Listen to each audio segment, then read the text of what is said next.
എന്തിരിപ്പാ ബാലേട്ടാ ഇത്? ക്ഷീണമുണ്ടെങ്കിൽ ഊണ് കഴിച്ച് കിടക്കാം. മോളുറങ്ങിയോ? ഞാൻ ഊണ് വിളമ്പട്ടെ.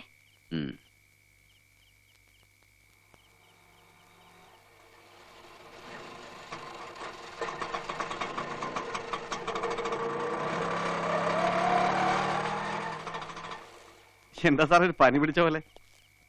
സുഖല്ല, പിന്നെ വണ്ടിക്കും ചെറിയ തകരാറുണ്ട്. അതിന് എനിക്കെന്തെങ്കിലും പോകേണ്ട ആവശ്യമില്ല. ഇന്ന് ഗൾഫിൽ നിന്ന് എൻ്റെ ഒരു ഫ്രണ്ട് വന്നു, അവനൊരു സാധനം തന്നു. അപ്പൊ ഞാൻ സാറിനെ ആലോചിച്ചു.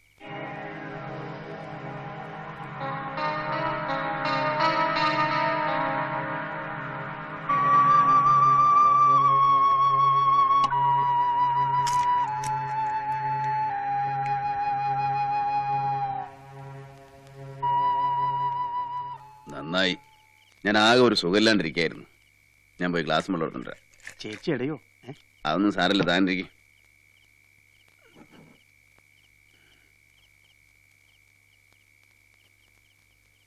എന്തിനാ ഗ്ലാസും വെള്ളം? സുധാകരൻ വന്നിട്ടുണ്ട്, നീ ഊണ് കഴിച്ച് കിടന്നോ. ബാലേട്ട കഷ്ടമാണ് കേട്ടത്, ഞാൻ സമ്മതിക്കില്ല. നിമ്മി പറയണത് കേട്ടാ മതി, എന്നെ ഭരിക്കാൻ വരണ്ട, എനിക്കത് ഇഷ്ടമല്ല. ബാലേട്ട ഞാൻ കാല് പിടിച്ച് നീ ഒന്നും പറയണ്ട.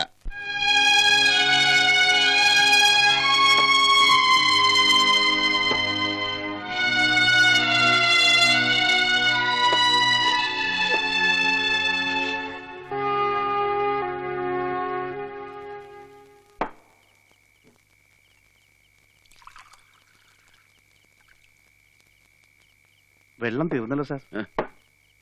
ഞാൻ എടുത്തരാം. വിളിക്കുന്ന വേണ്ട വേണ്ട സാർ ഇരിക്കെ, ഞാൻ എടുത്തോളാം. അടുക്കളുണ്ടാവും. ആ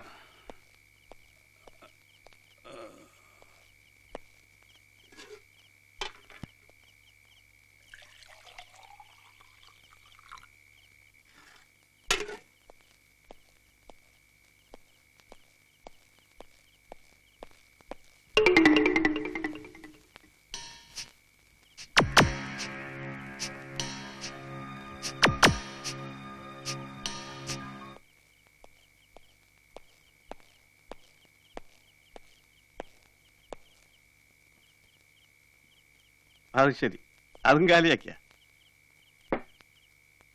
സാറേ. സാറേ സാറേ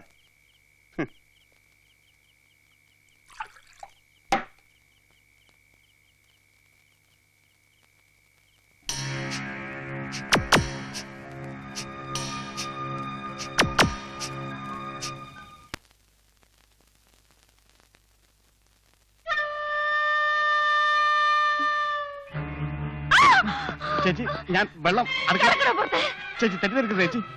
സാറിനോട് പറയല്ലേ, ഞാൻ വേറെ ഒന്നുമല്ല. ഞാൻ പോയിക്കോളാം.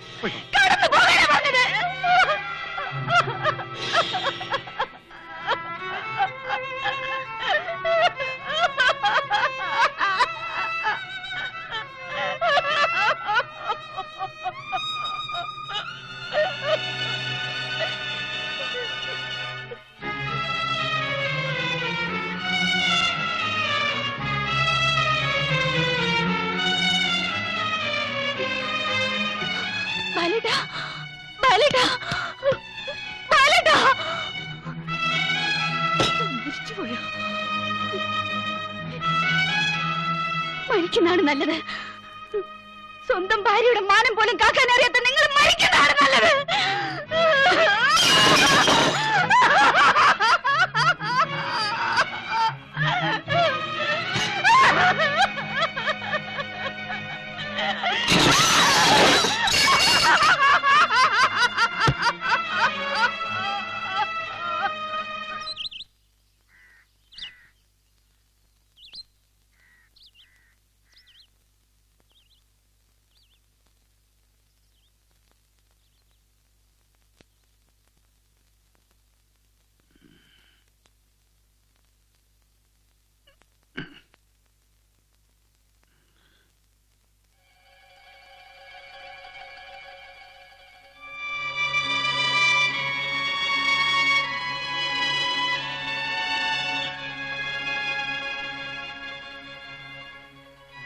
നിമ്മി, നിമ്മി,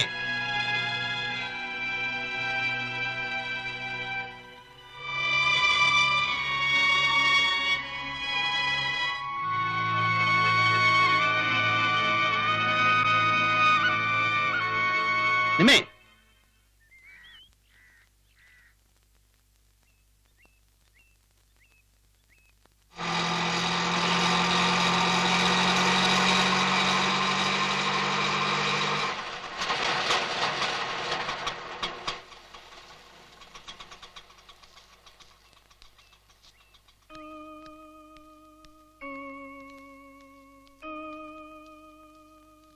ആ പടി ഇങ്ങോട്ട് കയറണ്ട. ഈ പടി ചവിട്ടില്ല എന്ന് പറഞ്ഞാണല്ലോ പോയത്. എന്തെങ്കിലും പറയാനുണ്ടെങ്കിൽ അവിടെ നിന്ന് പറഞ്ഞാൽ മതി. അച്ഛാ അങ്ങനെ വിളിക്കണ്ട, അതെനിക്ക് ഇഷ്ടമല്ല. എന്തെങ്കിലും പറയാനുണ്ടോ? ഇന്ന് രാവിലെ നിമ്മി നിമ്മിക്ക് എന്ത് പറ്റി? എനിക്ക് എന്റെ നിമ്മയെ കണ്ടാ മതി. എനിക്ക് അവളോടാ സംസാരിക്കാനുള്ളത്. ഇനി അത് നടക്കില്ല. അവളെ കാണാൻ പോലും പറ്റില്ല. എനിക്ക് കണ്ടേ തീരൂ. കണ്ടിട്ടേ ഞാൻ പോവൂ. നിങ്ങളെ അവൾക്ക് കാണണമെന്നില്ലെന്ന്. അത് നിങ്ങൾ പറഞ്ഞാ പോരല്ലോ. അവള് പറട്ടെ. അത് പറയാൻ പോലും അവളിനി നിങ്ങളുടെ മുമ്പിൽ വരില്ല. അവളെ കാണാതെ ഞാൻ പോവില്ല. എന്നെ കൊന്നാലും ഞാൻ പോവില്ല. എന്റെ മോളെ നിമ്മയെ എനിക്ക് കാണണം. ദയവായിട്ട് എന്നെ അനുവദിക്കും. എന്റെ വീട്ടിൽ കയറുമെന്ന് പേളം ഉണ്ടാക്കരുത്. തുടരെ തന്നെ. ആർക്കും എന്നെ തടയാൻ പറ്റില്ല. എന്റെ ഭാര്യ മോളെ കൂടെ ഞാൻ പോവും. എന്താ ബാല ഇത്? വിടാൻ. നിമ്മേ. ബാല, എന്നോടാക്കരുത്. നിമ്മേ. നിമ്മി, അത് പോ. വേണ്ട അച്ഛാ, അയാള് കാണട്ടെ, ഞാൻ സംസാരിക്കാം. ഇതെന്റെ വീടാണ്. ഇവിടെ ഒന്ന് ബഹളം ഉണ്ടാക്കണ്ട. പറയാനുള്ളത് എന്താണെന്ന് വെച്ചാ പറയാം. നിമ്മേ, ഇന്നലെ എന്തൊക്കെ ഉണ്ടായെന്ന് എനിക്കറിയില്ല. പറ്റിപ്പോയി. എന്തായാലും നീ ബാലേട്ടനോട് ക്ഷമിക്കും. ഇന്നലെ വരെ ഞാൻ നിങ്ങളോട് ക്ഷമിച്ചിട്ടുണ്ട്, സഹിച്ചിട്ടുണ്ട്. ഒരു സ്ത്രീക്ക് സഹിക്കാവുന്നതിന്റെ പരമാവധി ഞാൻ സഹിച്ചിട്ടുണ്ട്. ഏത് കഷ്ടപ്പാടിലും ദുരിതത്തിലും നിങ്ങളുടെ കൂടെ ഞാൻ നിന്നു, സ്നേഹിച്ചു. കണ്ണീരോടെ അല്ലാതെ മുഖം കറുത്തൊരു വാക്ക് പറഞ്ഞിട്ടില്ല. പക്ഷേ ഇന്നലെ രാത്രി മുതൽ നിങ്ങളോട് എനിക്ക് വെറുപ്പാണ്. എന്താ നീ പറയണേ? അതിന് മാത്രം എന്താ ഉണ്ടായേ?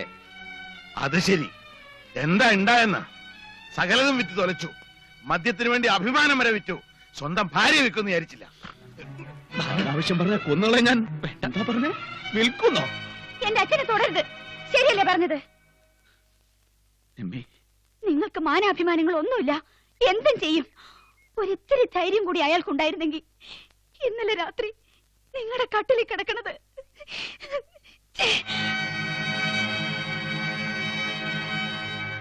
സ്വന്തം ഭാര്യയുടെ മാനം നോക്കാൻ ശേഷിയില്ലാത്തൊരു പുരുഷന്റെ കൂടെ ജീവിക്കാൻ ഒരു പെണ്ണും ഇഷ്ടപ്പെടില്ല.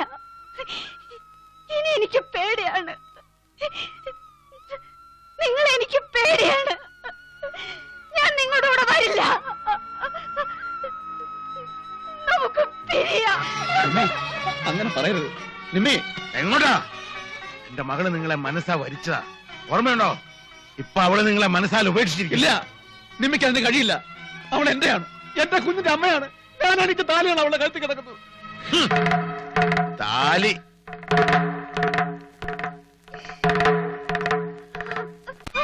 അച്ഛാ, അച്ഛാ, ഏതോടെ? വേണ്ട അച്ഛാ, അച്ഛാ, ഏതാ? അയ്യോ, അച്ഛാ.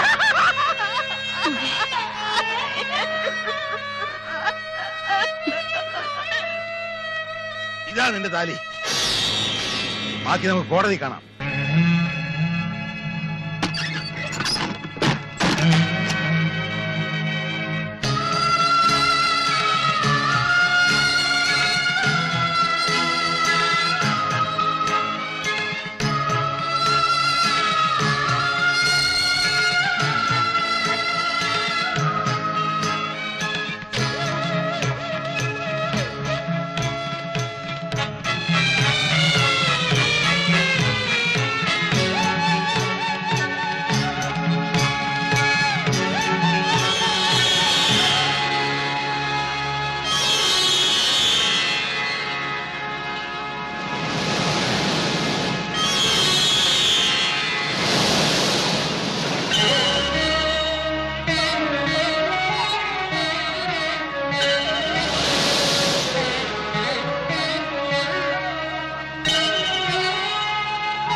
ബാലേന്ദ്രൻ,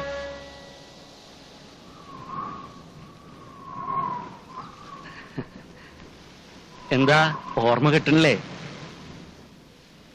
രാധാകൃഷ്ണൻ നായർ, ഇങ്ങനൊരു കണ്ടുമുട്ടൽ പ്രതീക്ഷിച്ചില്ല. ഞാനും തീരെ പ്രതീക്ഷിച്ചില്ല. അതല്ലേ ഈശ്വരന്റെ ഒരു കളി. ഇന്നലെ രാത്രി കണ്ടപ്പോ മനസ്സിലായില്ലെങ്കിലും എവിടെയോ കണ്ടു മറന്ന പോലെ ഒരു തോന്നല്. നല്ല പരിചയം. എത്ര ആലോചിച്ചിട്ട് ഒരു പിടിയും കിട്ടിയില്ല. 10-16 വർഷമായില്ലേ. ജീവിച്ചിരിക്കണ്ടാവും എന്നെ വിചാരിച്ചിട്ടില്ല. പഴയ ബാലേന്ദ്രൻ ജീവിച്ചിരിക്കുന്നില്ല. എങ്ങനെ ഈ വേഷത്തിൽ എത്തിപ്പെട്ടു? അന്ന് ഞാൻ മനസ്സിൽ ഒരു ആത്മഹത്യയായിരുന്നു പ്രെഡിക്റ്റ് ചെയ്തത്. അതും ശ്രമിക്കാതിരുന്നില്ല. പല വേഷങ്ങളും കിട്ടി നോക്കി. നഷ്ടപ്പെട്ട എല്ലാം തിരിച്ചു പിടിക്കാൻ.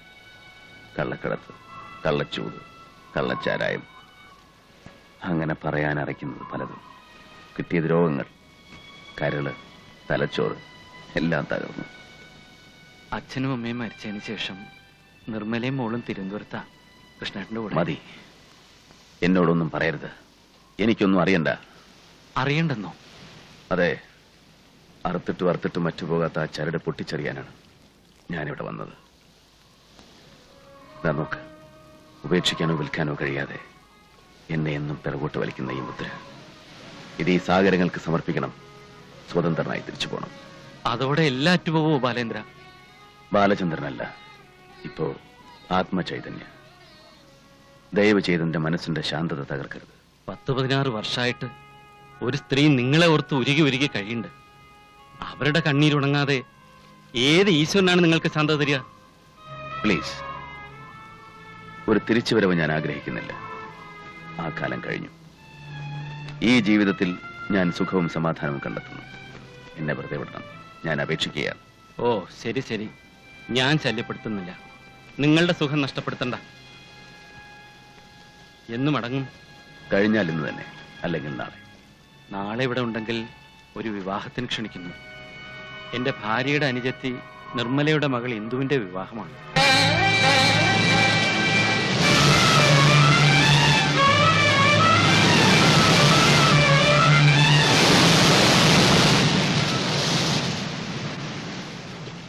സൗകര്യപ്പെട്ടാൽ വരണം.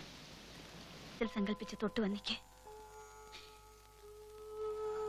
നമ്മുടെ മോളുടെ വിവാഹമാണ്. എവിടെയായിരുന്നാലും അനുഗ്രഹിക്കണേ.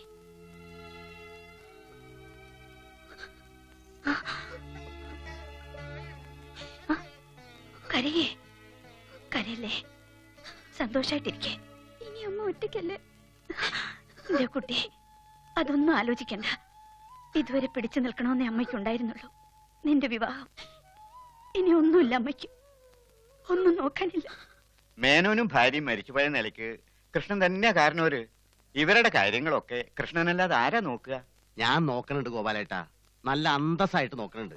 ആരും പറഞ്ഞിട്ടൊന്നുമല്ല. നിർമ്മലയും മകളെ ഞാൻ എന്റെ ഇഷ്ടത്തിന് വിളിച്ചുകൊണ്ട് വരികയാണ് ചെയ്തത്. അതിനിവിടെ ചില നാറികളിലൊക്കെ പറയുന്നുണ്ട്. ഏതവൻ പറഞ്ഞാലും എനിക്ക് രോമ. ദേ, അവരുടെ കാര്യങ്ങൾക്ക് ഇന്നേ വരെ ഒരു കുറവും വരുത്തിയിട്ടില്ല. ഇപ്പൊ തന്നെ ഈ കല്യാണം. ചെക്കൻ നിസാരക്കാരനൊന്നുമല്ല. നാഗർകോവില് ഡോക്ടർ ഭാസ്കരപിള്ളയുടെ മകനാ. ആ അന്തസ്സിനുള്ള മുതൽ കൊടുക്കണ്ടേ? എത്ര ലക്ഷം രൂപ മുടക്കണമെന്നറിയോ? അതിനുള്ളതൊക്കെ മേനോ നേരത്തെ തന്നെ കുട്ടിയുടെ പേർക്ക് ഡെപ്പോസിറ്റ് ചെയ്തിട്ടുണ്ടെന്നാണല്ലോ കേട്ടിട്ടുള്ളത്. ഓഹോ, നിങ്ങൾ തിരുവനന്തപുരത്തുകാരെ അങ്ങനെ കേൾക്കുള്ളൂ. വെറുതെ അല്ല ഗതി പിടിക്കാത്ത അസൂയ. 8-10 കൊല്ലമായിട്ട് ഞാൻ നോക്കുന്നത് സംരക്ഷിക്കുന്നത് ആരും കേൾക്കയില്ല, പറയില്ല. ഇറങ്ങാറായില്ലടാ. മിക്കവാറും എല്ലാരും വണ്ടി കയറി. ഇനി ചെറിയമേ ഇന്ദു അങ്ങനെ കുറച്ച് ആൾക്കാരേ ഉള്ളൂ. അവൾക്കൊക്കെ വേണ്ടി ഞാൻ ഇനി താല കൊടുക്കണം. ഒരൊറ്റ എണ്ണത്തിന് നന്ദിയില്ല. ഇന്ദും പോയാ നീ ഇവിടെ ഒറ്റയ്ക്കാവില്ലേ? ചേച്ചി എന്താ ഉദ്ദേശിക്കുന്നത്? ഇനിയുള്ള കാലം ജീവിക്കണ്ടേ നിനക്ക്? ഒറ്റപ്പാലത്താണെങ്കി വേണ്ട ചേച്ചി. ഒരു കൂട്ടുകുടുംബത്തില്, എന്തവകാശത്തില്? വേണ്ട, എനിക്കിവിടെ ഒരു ബുദ്ധിമുട്ടുമില്ല. എന്നെ ഒന്നും വിളിക്കണ്ട. ഞാൻ കിടപ്പായത് പിന്നെ നീ അനുഭവിക്കണതെല്ലാം ചേച്ചി അറിയുന്നുണ്ട്. ചേച്ചിക്ക് എന്താ ചെയ്യാൻ പറ്റുക? മനുഷ്യന്മാരുടെ ഉള്ളിൽ മൃഗാണ്. ചോദിക്കാനും പറയാനും ആരുമില്ല. ഇപ്പൊ ഇത്ര പെട്ടെന്ന് ഈ കല്യാണം നടത്തുന്നതിന്റെ ഉദ്ദേശവും ചേച്ചിക്കറിയാം. എല്ലാം നീ ആലോചിച്ച് തീരുമാനിക്ക. ഇന്ദുവിന്റെ കൂടെ നിൽക്കാൻ പറ്റുമെങ്കിൽ അങ്ങനെയാവാം. വല്ല ഹോസ്റ്റലിലോ മറ്റോ മാറി താമസിക്കണമെങ്കിൽ അങ്ങനെയാവാം. അതല്ല, തോറ്റുകൊടുക്കാൻ അതിനൊക്കെ ഉദ്ദേശമെങ്കിൽ ഈ ചേച്ചിക്ക് അതിന് വിരോധമില്ല. ചേച്ചി, ഇനിയുള്ള കാലം ജീവിക്കണ്ടേ നിർമ്മലെ? അങ്ങനെ എന്തിനാ ചേച്ചി നിർമ്മല ജീവിക്കണേ? ഏത് മറ്റോടത്തെ കഥയാടി പറഞ്ഞോണ്ടിരിക്കുന്നത്? എത്ര നേരമായി മനുഷ്യൻ അവിടെ കാത്തു നിന്ന് മരവിക്കണു. നിന്റെ ഒക്കെ സൗകര്യത്തിനൊക്കെ എന്നെ കിട്ടില്ല. ഇന്നെങ്കിലും ഇത്തിരി സ്നേഹത്തോടെ പറഞ്ഞൂടെ അവളോട്? ഓ, അവക്കെന്തിനാ എന്റെ സ്നേഹം? ആ സ്നേഹം അവൾക്ക് വേണ്ട. ഏത് സ്നേഹം? ഏത് സ്നേഹമാണ് അവൾക്ക് വേണ്ടാത്തത്? നമുക്കത് സംസാരിക്കണ്ട. പറഞ്ഞു വന്ന ബോറാവും. എനിക്ക് ഒരു ബോറുമില്ല. മഹാരോഗം വന്ന് കിടക്കാൻ തുടങ്ങിയിട്ട് കൊല്ലം 4 ചാകയെല്ലാം മനുഷ്യന് സ്വൈര്യവും തരില്ല. നാശം.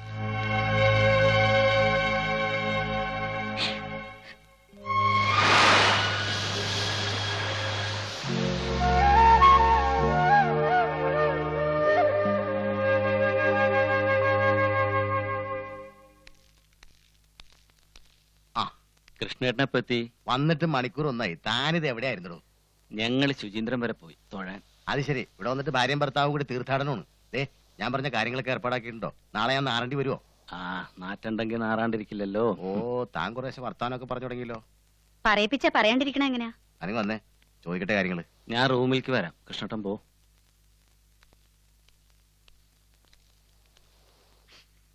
നിർമ്മലെ, എന്താ എന്താ നിർമ്മലെ? എന്തിനാ കരയണേ? നിർമ്മലെ, നീ കാര്യം എന്താണെന്ന് പറയ്. നിർമ്മലെ, എന്താ എന്താ കരയണേ? എന്താണെന്ന് ചോദിച്ചിട്ട് ഒന്നും പറയണില്ല അവള്. കൃഷ്ണേട്ടൻ വല്ലതും പറഞ്ഞോ? അയാൾ എന്തെങ്കിലും പറഞ്ഞാൽ തന്നെ നീ എന്തിനാ വിഷമിക്കണേ? അയാളുടെ വീട്ടിൽ കഴിയണമെന്ന് വെച്ചാൽ അയാളുടെ ചെലവിലൊന്നും അല്ലല്ലോ. നിനക്ക് വേണ്ട നിന്റെ അച്ഛൻ സമ്പാദിച്ചു തന്നിട്ടുണ്ട്. ഇത് അതൊന്നും അല്ല. വേറെന്താ? ഒന്നുമില്ല. ഇനി ഞാൻ ഒറ്റയ്ക്കാണല്ലോ എന്ന് ആലോചിച്ചപ്പോ. ഒറ്റയ്ക്കോ? അപ്പോ ഞങ്ങളൊക്കെ ഇല്ലേടി നിനക്ക്? പിന്നെ വേറൊരു വിശേഷമുണ്ട്. പറഞ്ഞോ. ജീവനോടുണ്ടെന്നെങ്കിലും അവൾ അറിയട്ടെ. എന്താ മാലതേച്ചി? ഞങ്ങള് ബാലേന്ദ്രനെ കണ്ടു.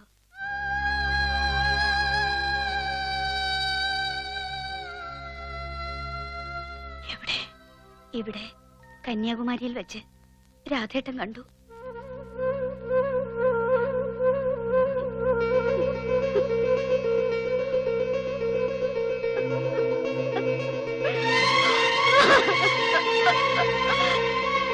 എവിടെ രാധേട്ട? രാധേട്ട, ബാലേട്ടൻ എവിടെ? പറയ്. ഈശ്വര, ബാലേട്ടൻ. എനിക്ക് വിശ്വസിക്കാൻ പറ്റണില്ലല്ലോ. അയ്യോ.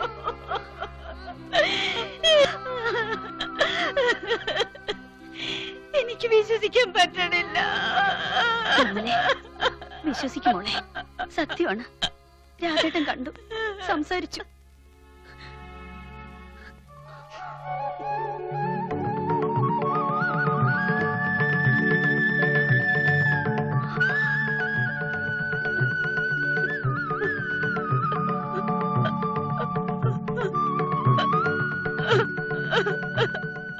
നിർമ്മലേ, മോളെ. നിർമ്മലേ. രാധേട്ടാ, എനിക്ക് കാണണം. എന്റെ ബാലേട്ടനെ എനിക്ക് കാണണം. നിനക്ക് കാണാം. സമാധാനമായിട്ടിരിക്കും മോളെ. എനിക്കൊന്നും വേണ്ട. ഒന്ന് കണ്ടാ മതി. ഞാൻ ദൂരെ നിന്ന് കണ്ടോളാം. ഒരു വാക്കുപോലും മിണ്ടണ്ട. ഈശ്വര, എന്റെ പ്രാർത്ഥന വെറുതെ ആയില്ല.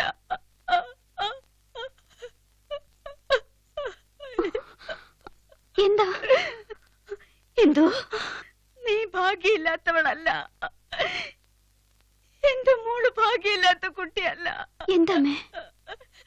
പറഞ്ഞു കൊടുക്ക രാധേട്ട. എന്തിനോട് പറയ് രാധേട്ട. എന്റെ മോളറിയട്ടെ. നീ സമാധാനമായിട്ടിരിക്കെ. ഒക്കെ പറയാം. നീ ഇങ്ങോട്ടിരിക്കെ. എന്താ വല്ലിച്ച?